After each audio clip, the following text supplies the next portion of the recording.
നമ്മുടെ ഇലക്ഷൻ മാമാങ്കം ഇന്നലെ അവസാനിച്ചു. അപ്പം എല്ലാ 3 മുന്നണികളും ഇവിടെ പണ്ടത്തെ പോലല്ല. ഇപ്പോൾ യഥാർത്ഥത്തിൽ NDAയുടെ മുന്നണിയും വളരെ ശക്തമായിട്ടുള്ള മത്സരം തന്നെ ഈ ഇലക്ഷൻ കാഴ്ചവെച്ചിട്ടുണ്ട് പല മണ്ഡലങ്ങളിലും. എത്ര മണ്ഡലങ്ങളിൽ ജയിക്കും എന്നൊന്നും പറയാറായിട്ടില്ലെങ്കിൽ പോലും പല മണ്ഡലങ്ങളിലും അവർ വളരെ ശക്തമായിട്ടുള്ള പ്രകടനം കാഴ്ചവെച്ചിട്ടുണ്ട്. അതേപോലെ തന്നെ UDF മുൻപെങ്കം ഇല്ലാതിരുന്നത് പോലെ തന്നെയുള്ള ഒരു വളരെ ആവേശോജ്വലമായ ഒരു പ്രകടനം ഈ ഇലക്ഷൻ കാഴ്ചവെച്ചു എന്നുള്ളതും സത്യമാണ്. അപ്പോൾ അതിൻ്റെ ഫലപ്രാപ്തി എന്തുമാത്രം എത്തും എന്നുള്ളതൊന്നും പറയാൻ നമുക്ക് പറ്റുന്നില്ല. കാരണം ആളുകളുടെ വിരൽത്തുമ്പിലാണ് ഈ വോട്ട്. എങ്ങനെ ആളുകൾ എന്തൊക്കെ ചെയ്തിട്ടുണ്ട് എന്നുള്ളത് നമുക്ക് പറയാനൊക്കത്തില്ല. അത് മെയ് 4 തീയതി വരെ കാത്തിരിക്കണം. ഇടതുപക്ഷവും വളരെ വലിയ ആത്മവിശ്വാസത്തിലൊക്കെയാണ് എന്ന് പറയപ്പെടുന്നു എന്നേ പറയാൻ പറ്റുള്ളൂ. പക്ഷേ അത്ര അങ്ങോട്ടൊരു ഉത്സാഹവും കാണുന്നില്ല. പണ്ടെങ്ങും ഇല്ലാത്തതുപോലെ CPM നിന്നുള്ള കൊഴിഞ്ഞുപോക്ക് എന്ന് പറയുന്നത് ശ്രദ്ധിക്കേണ്ട ഒരു കാര്യമാണ്. അതിന് തുടക്കം കുറിച്ചതെന്ന് പറയുന്നത് യഥാർത്ഥത്തിൽ കുഞ്ഞികൃഷ്ണനാണ്. പയ്യന്നൂരിൽ കുഞ്ഞികൃഷ്ണൻ എന്ന് പറയുന്ന സഖാവ്, അദ്ദേഹം ഈ രക്തസാക്ഷി ഫണ്ട് തട്ടിപ്പുമായിട്ട് ബന്ധപ്പെട്ട് അവിടുത്തെ അതായത് ഇതിപ്പോൾ ഉള്ള MLA, സിറ്റിംഗ് MLA, അയാൾക്കെതിരെ ശക്തമായ ആരോപണങ്ങൾ ഉന്നയിച്ചിട്ടുണ്ട്. അവസാനം അത് കുഞ്ഞികൃഷ്ണനെതിരെ നടപടി വരുന്ന ഒരു സ്ഥിതിവിശേഷമായപ്പോൾ കുഞ്ഞികൃഷ്ണൻ തന്നെ പറഞ്ഞു, ഞാൻ ഇൻഡിപെൻഡൻ്റായിട്ട് സ്വതന്ത്ര സ്ഥാനാർത്ഥിയായിട്ട് മത്സരിക്കാമെന്ന് പറഞ്ഞു. UDF കുഞ്ഞികൃഷ്ണന് സപ്പോർട്ടും കൊടുത്തു.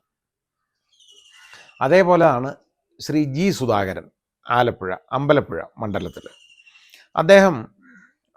അദ്ദേഹത്തിനോടുള്ള അവഗണന, അദ്ദേഹത്തെ ചവിട്ടിത്തേക്കുന്ന ഒരിടപാട് അത് CPM നടത്തിയപ്പോൾ അതിനെതിരെ ശക്തമായിട്ട് പ്രതികരിച്ചു. അദ്ദേഹം ഒരു സ്വതന്ത്ര സ്ഥാനാർത്ഥിയായിട്ട് അവിടെ അമ്പലപ്പുഴ മത്സരിക്കുമെന്ന് പറഞ്ഞു. UDF അദ്ദേഹത്തിന് പിന്തുണയും കൊടുത്തു. ഇതേപോലാണ് ഇവിടെ തളിപ്പറമ്പ് മണ്ഡലത്തിൽ സഖാവ് നമ്മുടെ MV ഗോവിന്ദൻ്റെ ഭാര്യയെ ശ്രീമതി PK ശ്യാമളയെ കൊണ്ടുവന്ന് അവിടെ മത്സരിപ്പിക്കുകയാണ്. പെട്ടെന്നങ്ങ് തീരുമാനിച്ചു, വനിതാ മണ്ഡലം ആയിട്ട് മാറ്റണം, അത് വനിതകളാണ് മത്സരിക്കേണ്ടത് എന്ന് ആദ്യം ഒരു കാഴ്ച. പിന്നെ ഒരേ ഒരു വനിതയുണ്ട്, അതെൻ്റെ ഭാര്യയാണെന്നുള്ളത്. ആ രീതിയിലും ആണ് സഖാവ് MV ഗോവിന്ദൻ്റെ പെരുമാറ്റം. അത് വന്നു. അങ്ങനെ വന്നപ്പോൾ ശ്രീ ഗോവിന്ദൻ അവിടെ അതേ പേരാണ് ഗോവിന്ദൻ സഖാവ്, വളരെ സീനിയറായിട്ടുള്ള നേതാവാണ്. അദ്ദേഹം റിബലായിട്ട് അദ്ദേഹം മത്സരിക്കുമെന്ന് പറഞ്ഞു, ഇൻഡിപെൻഡൻ്റ് കാൻഡിഡേറ്റായിട്ട്. അദ്ദേഹത്തിനും ഈ കോൺഗ്രസ് UDF സപ്പോർട്ട് കൊടുത്തു. ഇതേപോലെ ഉള്ള കാര്യങ്ങൾ. പിന്നെ PK ശശി ഒറ്റപ്പാലത്ത് മത്സരിക്കുന്നു.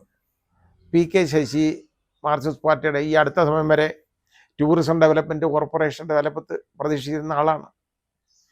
അദ്ദേഹത്തിനെതിരെ കുറേ ആരോപണങ്ങളൊക്കെ വന്നു. അത് പക്ഷേ ഈ തീവ്രമായ പീഡനമല്ല, അതിതീവ്ര പീഡനമല്ല, വെറും പീഡനമാണ് എന്നുള്ള കാഴ്ചപ്പാടിൽ ആ പീഡനം നടത്തിയെന്ന് പറയുന്ന ആളിനെ മാർക്സിസ്റ്റ് പാർട്ടി സംരക്ഷിച്ചുകൊണ്ടിരുന്നു. സീറ്റൊന്നും കൊടുക്കത്തില്ല എന്ന് മനസ്സിലായി. അപ്പോൾ PK ശശി ഒറ്റപ്പാലത്ത് മത്സരിക്കുമെന്ന് പറഞ്ഞു. PK ശശിക്കും UDF സപ്പോർട്ട് കൊടുത്തു. അതിലെനിക്ക് വലിയൊരു അഭിപ്രായം ഇല്ല, എന്നാലും കൊടുത്തതല്ലേ, ഇരിക്കട്ടെ. ഇങ്ങനെയുള്ള കാര്യങ്ങളൊക്കെ നമുക്ക് ഇലക്ഷനിൽ കാണാനിടയായി. ജനങ്ങൾ ഇതിനോട് എങ്ങനെ പ്രതികരിക്കും എന്നുള്ളതിനെക്കുറിച്ച് വലിയ ഉറപ്പില്ല. പക്ഷേ ഇത് കഴിഞ്ഞ ഉടനെ ഉണ്ടായ സംഭവ വികാസങ്ങളെന്ന് പറയുന്നത് വളരെ മോശമായിട്ടുള്ള ഒരുപാട് സംഭവ വികാസങ്ങളുണ്ടായി. ഇലക്ഷൻ ഇന്നലെ കഴിഞ്ഞു കഴിഞ്ഞാൽ എന്തെന്ന് പറയാമല്ലോ, പറയാം. ആദ്യമായിട്ട് അതിന് തുടക്കമിട്ടത് CPM തന്നെയാണ്. പയ്യന്നൂരിൽ ഈ കുഞ്ഞികൃഷ്ണന് വേണ്ടി പ്രവർത്തിച്ച, അദ്ദേഹത്തിന് വേണ്ടി ഈ പ്രചരണം നടത്തിയ വാഹനങ്ങൾ, ഒരു 3-4 വാഹനങ്ങൾ അങ്ങ് കത്തിച്ചു, അത്തരം ചെയ്തു. പിന്നെ അയാളുടെ പരസ്യം എഴുതിയിരുന്ന മതിലുണ്ടല്ലോ, ആ മതിലിനെ പോലും കണ്ടുകൂടാ, ആ മതിലും അങ്ങ് തകർത്ത്. പരസ്യം മായ്ച്ചു കളയല്ലേ ഇതേ, മതിലേ പൊളിച്ചു കളഞ്ഞു. ഇപ്പം മതിലിനോടും വിരോധം. ഈ രീതിയിലുള്ള നടപടി ജനങ്ങൾ കണ്ട് മടുത്തതാണ് എന്ന് നിങ്ങൾ എന്തുകൊണ്ട് സഹാക്കളെ മനസ്സിലാക്കാത്തത്? നിങ്ങളുടെ ഇതേപോലുള്ള പണികൾ കണ്ടാണ് ആളുകൾ നിങ്ങളെ മടുത്തിരിക്കുന്നത്. അതിൻ്റെ മടുത്തോ ഇല്ലയോ എന്ന് ചോദിച്ചു കഴിഞ്ഞാൽ ഇല്ല, വലിയ അഹംഭാവത്തോടുകൂടി അത് മെയ് 4 വരെ നടക്കാം, കുഴപ്പമില്ല. അപ്പോൾ അത് കഴിഞ്ഞപ്പോൾ നമ്മുടെ ഷോൺ ജോർജ് പാലായിലെ ജോസ് കെ മാണിക്കും അതുപോലെ തന്നെ മറ്റേ നമ്മുടെ അവിടുത്തെ ഇപ്പോഴത്തെ MLAയ്ക്കും ഒക്കെ എതിരെ തന്നെ മത്സരിക്കുന്ന സ്ഥാനാർത്ഥി NDAയുടെ സ്ഥാനാർത്ഥിയായിട്ട് മത്സരിക്കുകയാണ്, BJP സ്ഥാനാർത്ഥിയായിട്ട് മത്സരിക്കുക. അദ്ദേഹവും പ്രഖ്യാപനങ്ങൾ നടത്തി. സഭയ്ക്ക് BJP വേണ്ടെങ്കിൽ BJPക്ക് സഭയും വേണ്ട. ഇതാണ് ഇന്നലെ വരെ ഇത് വർത്തമാനം പറഞ്ഞില്ല. ഇന്ന് നല്ല ധൈര്യത്തോടുകൂടി വലിയ ഊർജ്ജസ്വലനായിട്ട് നിന്ന് ഇത് അടിച്ചുവിടുന്ന് കേട്ടു. ഇതൊക്കെ അപ്പോൾ ഇത് നമ്മൾ മനസ്സിലാക്കേണ്ടതാണ്. പിന്നെ ഒരു പ്രത്യേകത ഉണ്ടായത് UDFന് ഇതിൽ വളരെ വലിയ മുൻതൂക്കം ഉണ്ടാവും എന്ന് തന്നെ ഞാൻ വിശ്വസിക്കുന്നു. അതിന് കാരണങ്ങളുമുണ്ട്. അപ്പോൾ ഇതിൽ ഇപ്പോൾ പണ്ടെങ്ങും കണ്ടിട്ടില്ലാത്തതുപോലുള്ള ഇടപെടൽ ഹൈക്കമാൻഡിൻ്റെ ഭാഗത്തു നിന്നുണ്ടായിട്ടുണ്ട് ഈ ഇലക്ഷനിൽ. ഒന്നാമത്തെ കാര്യം, ഈ K. സുധാകരൻ ഒക്കെ ഞാൻ അങ്ങനെ ചെയ്തുകളയും ഇങ്ങനെ ചെയ്തുകളയും, എന്നെ അവിടെ മത്സരിപ്പിച്ചില്ലെങ്കിൽ ഞാൻ കടുത്ത തീരുമാനങ്ങളിലേക്ക് പോകുമെന്നൊക്കെ പറഞ്ഞു. അവരനങ്ങിയില്ല. അവസാനം ഏത് തീരുമാനം ആയിക്കോട്ടെ പൊക്കോളാൻ പറഞ്ഞ് കാര്യം തീർന്നു. അതോടുകൂടി സമാധാനമായി. പക്ഷേ അതൊരു റിബൽ എന്നുള്ള നിലയ്ക്ക് തന്നെ അദ്ദേഹം പിന്നെയും പെരുമാറി എന്നുള്ളത് നമുക്ക് കാണാവുന്നതാണ്. ശരിയല്ലാത്ത കാര്യമാണ് ഒരു കോൺഗ്രസ്സുകാരൻ്റെ ഭാഗത്തുനിന്ന്. പിന്നെ അതിൽ ഞാൻ ശക്തമായ ഇടപെടലെന്ന് പറഞ്ഞാൽ ഇത് മാത്രമല്ല, അതൊരു നല്ലൊരു കാര്യമാണ് ചെയ്തത്. കാരണം ഇങ്ങനെ ഒരാൾ വരട്ടാൻ വന്നു കഴിഞ്ഞാൽ അതിനൊരിക്കലും നിന്നു കൊടുക്കരുത്. സക്കം ചെയ്യേണ്ട കാര്യമില്ല ഒരു പാർട്ടിക്ക്. ഏതായാലും അത് കൊള്ളാം. പിന്നെ ഉള്ള ഒരു പെരുമാറ്റം എന്ന് പറയുന്നത് എന്താ അറിയോ, പ്രചരണത്തിന് കേന്ദ്ര നേതാക്കൾ പണ്ടെങ്ങും ഇല്ലാത്തതുപോലെ കേന്ദ്ര നേതാക്കളും മറ്റ് കോൺഗ്രസ് നേതാക്കളും ഒക്കെ എത്തി എന്നുള്ളതാണ് നമുക്ക് കാണേണ്ടത്. രാഹുൽ ഗാന്ധി അതുപോലെ തന്നെ പ്രിയങ്ക ഗാന്ധി, അവരുടെ സജീവ സാന്നിധ്യമാണ് രണ്ടുപേരുടെയും ഈ കേരളത്തിലുണ്ടായിരുന്നത്. കേരളത്തിൽ അങ്ങോളം ഇങ്ങോളം ഉള്ള മണ്ഡലങ്ങളിൽ ഇവർ വളരെ ശക്തമായി ഇവർ പ്രസംഗിച്ചു, അതുപോലെ തന്നെ പ്രചരണം നടത്തി എന്നുള്ളതാണ്.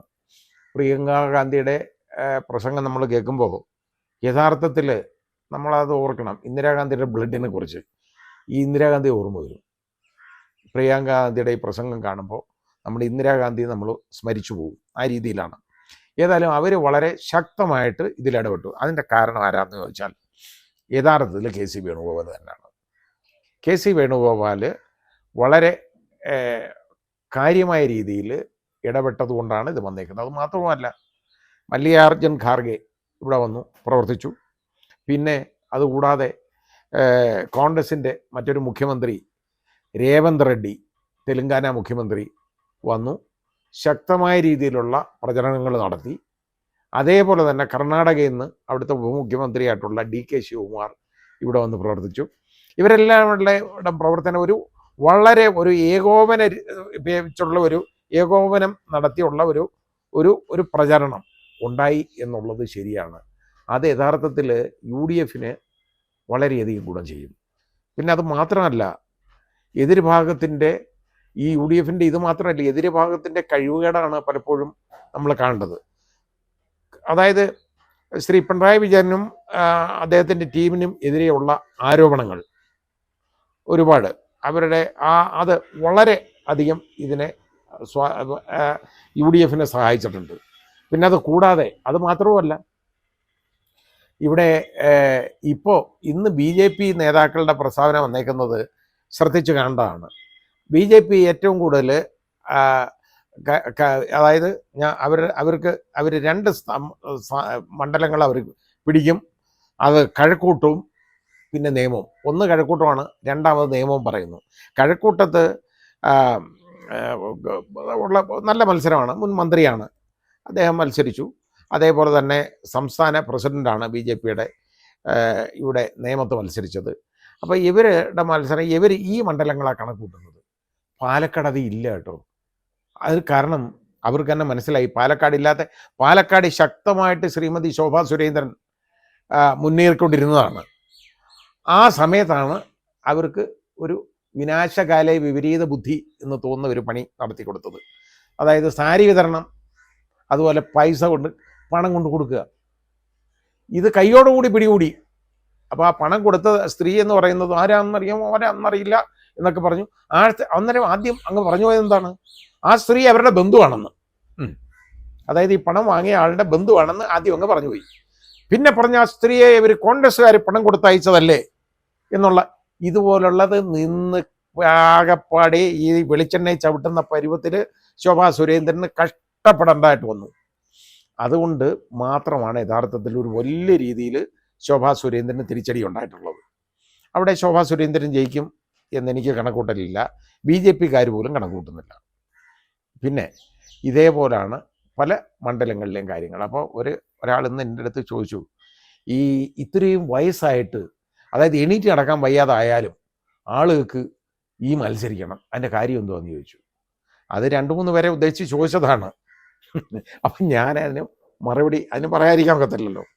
അതിൻ്റെ മറുപടി എന്ന് പറഞ്ഞാൽ 10-40 കാറിൻ്റെ അകമ്പടി, പോലീസുകാർ ചുറ്റും, കാണുന്നവനെയെല്ലാം തന്തയ്ക്ക് വിളിക്കാം, വഴി നിൽക്കുന്നവനെയൊക്കെ എടുത്തിട്ട് അടിക്കാം. ഇതുമൊക്കെ ആവുമ്പോൾ അതൊരു അധികാര കൊതിയായിട്ട് ചിലർക്ക് തോന്നും. അതൊരു ലഹരിയാണ് ഒന്ന്. അപ്പം എണീറ്റ് നടക്കാൻ വയ്യെങ്കിലും, പ്രായമായെങ്കിലും, കട്ടപ്പെട്ട നടക്കുന്നെങ്കിലും പിന്നെ മത്സരിക്കണം. വേറെ പറഞ്ഞു കഴിഞ്ഞാൽ എനിക്ക് ഇത് നല്ല ഓർമ്മയില്ല, എൻ്റെ ഗർഭം ഇങ്ങനല്ല, ഇത് ഞാനാണോ പറഞ്ഞത് എന്ന് എനിക്ക് ഓർമ്മ വരുന്നില്ല. സെനയിലായി വയ്യ, അങ്ങനെയുള്ള ആളുകൾ നമ്മളെ ഭരിക്കുന്നു. ഒന്ന് ആലോചിച്ച് നോക്കിക്കോളൂ. എണീറ്റ് നടക്കാൻ വയ്യാത്തവർ, ഇതുപോലെ തന്നെ വളരെ അവശതയുള്ളവർ, സെനയിലായിട്ടുള്ള, അതായത് ശരിയായ ബുദ്ധിശക്തി പ്രവർത്തിക്കാത്ത ആളുകൾ, പ്രായമായി. പിന്നെ വേറെ എന്ന് പറഞ്ഞു കഴിഞ്ഞാൽ, പണ്ടൊരാൾ ചെയ്തതെന്ന് പറഞ്ഞു കഴിഞ്ഞാൽ, മദ്യപിച്ച് അങ്ങ് ബോധം കെട്ട് ഒരു സ്ത്രീയെ വിളിച്ച് രാത്രി ഉള്ള അശ്ലീല സംഭാഷണം മുഴുവൻ നടത്തി അത് വെളി വന്നു, പ്രശ്നമായി. പക്ഷെ അദ്ദേഹം ഒരു കാര്യം ചെയ്തു, നിഷേധിച്ചില്ല. ഇത് ഞാനല്ല, അല്ലേ ഞാൻ എന്തൊക്കെ പറഞ്ഞു, അനങ്ങില്ല, ഒന്നും പറഞ്ഞില്ല. എൻ്റെ കാര്യം എന്താ അറിയോ, അദ്ദേഹത്തിന് അറിയാൻ വയ്യ എന്തൊക്കെയാണ് പറഞ്ഞതെന്ന്. അങ്ങനായി. ഇങ്ങനെയുള്ള അയാൾ മത്സരിക്കുന്നുണ്ട്. ഇതുപോലുള്ള ആളുകളാണ് നമ്മളെ ഭരിക്കാനായിട്ട് വരുന്നവർ. ജനങ്ങൾ മടുക്കും എന്നുള്ളതിന് ഒരു സംശയമില്ലല്ലോ. അപ്പം ഇതുപോലുള്ള പ്രായാധിക്യം ബാധിച്ച ആളുകളെ ഒന്നും UDF ഇപ്രാവശ്യം മത്സരിപ്പിച്ചില്ല എന്നുള്ളത് ശ്രദ്ധേയമായ ഒരു കാര്യമാണ്. ഒരുപാട് പേര് ഉടുപ്പും തയ്പ്പിച്ച് ഇറങ്ങി, വലിയ വലിയ വാചകങ്ങളും ഒക്കെ പറഞ്ഞു. പക്ഷേ ആർക്കും സീറ്റ് കൊടുത്തില്ല. അത് വലിയ കാര്യമാണ്. 3 നേതാക്കൾ ഇതിൻ്റെ പുറകിലുള്ളത് യഥാർത്ഥത്തിൽ ഞാൻ പറഞ്ഞ പോലെ KC വേണുഗോപാൽ, അതേപോലെ രമേശ് ചെന്നിത്തല, അതേപോലെ VD സതീശൻ. അവർ 3 പേരും ഒരുപാട് പ്രവർത്തിച്ചു. KC വേണുഗോപാൽ കേന്ദ്ര നേതൃത്വത്തിൻ്റെ ഒരുപാട് ഇടപെടൽ ഉണ്ടാവാൻ കാരണം KC വേണുഗോപാലാണ്. മാത്രമല്ല സാമുദായിക നേതാക്കളെയൊക്കെ കണ്ട് സംസാരിച്ചു ഒരുപാട്. അതുപോലെ CSI നേതൃത്വമായിട്ടൊക്കെ സംസാരിച്ചു KC വേണുഗോപാൽ. അതുപോലുള്ള ഒരുപാട് കാര്യം ചെയ്തു. പിന്നെ മാത്രമല്ല, തിരുവനന്തപുരത്ത് തന്നെ പണ്ട് ഗാന്ധിജിയും ശ്രീനാരായണ ഗുരുവും തമ്മിലുള്ള ആ സംഭാഷണത്തിൻ്റെ അതിൻ്റെ ഒരു ആഘോഷം നടന്നല്ലോ, വാർഷികാഘോഷം. അതൊക്കെ കൊണ്ടുവന്നപ്പോൾ ഈ വെള്ളാപ്പള്ളി നടേശന് വിരോധമൊക്കെ കാണും, കോൺഗ്രസിനെതിരെ ഉണ്ട്. കാരണം അതിന് വേറെ കാര്യങ്ങളാണ് ഉള്ളത്, മുസ്ലിം വിരോധമാണ് പ്രശ്നം. അതൊക്കെ ഉണ്ടെങ്കിൽ പോലും പക്ഷേ ജനങ്ങൾ ഇത് ഓർത്തെടുത്തു. ഗാന്ധിജിക്ക് ശ്രീനാരായണ ഗുരുവുമായിട്ടുണ്ടായിരുന്ന അടുപ്പം അത് ഈഴവ സമൂഹത്തെ ഒരുപാട് പേരെ സ്വാധീനിക്കാനുള്ള ഒരു സംഭവമായിട്ട് മാറി. അതിൻ്റെ പിന്നിലും KC വേണുഗോപാലാണ്. അപ്പോൾ ഇതുപോലുള്ള ശക്തമായ നേതൃത്വം നിര ഈ കോൺഗ്രസിൻ്റെ ഇപ്രാവശ്യം പുറത്തേക്ക് ഇറങ്ങി എന്നുള്ളത് വളരെ വലിയ ഒരു സംഭവമായിട്ട് മാറിയിട്ടുണ്ട്. അതുകൊണ്ട് UDFന് യഥാർത്ഥത്തിൽ നമ്മൾ അവർ ജയിക്കുന്നൊന്നും ഞാൻ ഇപ്പോൾ പറയുന്നില്ല, പക്ഷേ മുൻതൂക്കം ഈ ഇലക്ഷനിൽ ഉണ്ടായി എന്നുള്ളത് ഒരു യാഥാർത്ഥ്യമാണ്. പിന്നെ ഞാൻ പല സ്ഥലങ്ങളിലും വന്നു കണ്ടു, പലരും, അതായത് പ്രതീക്ഷിച്ച് ഇരിക്കാത്ത ഒരു സ്ഥലം, അവിടുത്തെ ഒരു മണ്ഡലം, അവിടെ പറഞ്ഞത്, ആ മണ്ഡലത്തിൽ ചോദിച്ചു, ഉറപ്പായിട്ട് UDF ജയിക്കും എന്ന് പറയുന്നു. അപ്പോൾ ഇങ്ങനെയൊക്കെയുള്ള കാര്യങ്ങളുണ്ടായി. അപ്പോൾ ഇതുപോലെ LDFൻ്റെ കഴിവുകേട്, അവരുടെ ഭാഗത്തു നിന്നുള്ള ഈ അനാവശ്യമായിട്ടുള്ള പല ഇടപെടലുകൾ ഇതുപോലൊക്കെ വന്നു കഴിഞ്ഞു. അത് ഒരുപാട് ഗുണം UDFന് ചെയ്തിട്ടുണ്ട്. അതുപോലെ തന്നെ ഞാൻ ഈ പറഞ്ഞ പോലെ ഈ കൈക്കൂലി, മദ്യം കൊടുത്ത് വോട്ട് വാങ്ങുക, സാരി കൊടുത്ത് വോട്ട് വാങ്ങുക, പണം കൊടുത്ത് വോട്ട് വാങ്ങുക തുടങ്ങിയ പണികൾ അതെല്ലാം എതിർഭാഗങ്ങൾ നടത്തിയിട്ടുള്ള പണികളെല്ലാം UDFന് അൾട്ടിമേറ്റ്ലി ഗുണം ചെയ്തു എന്ന് വേണം കരുതാൻ.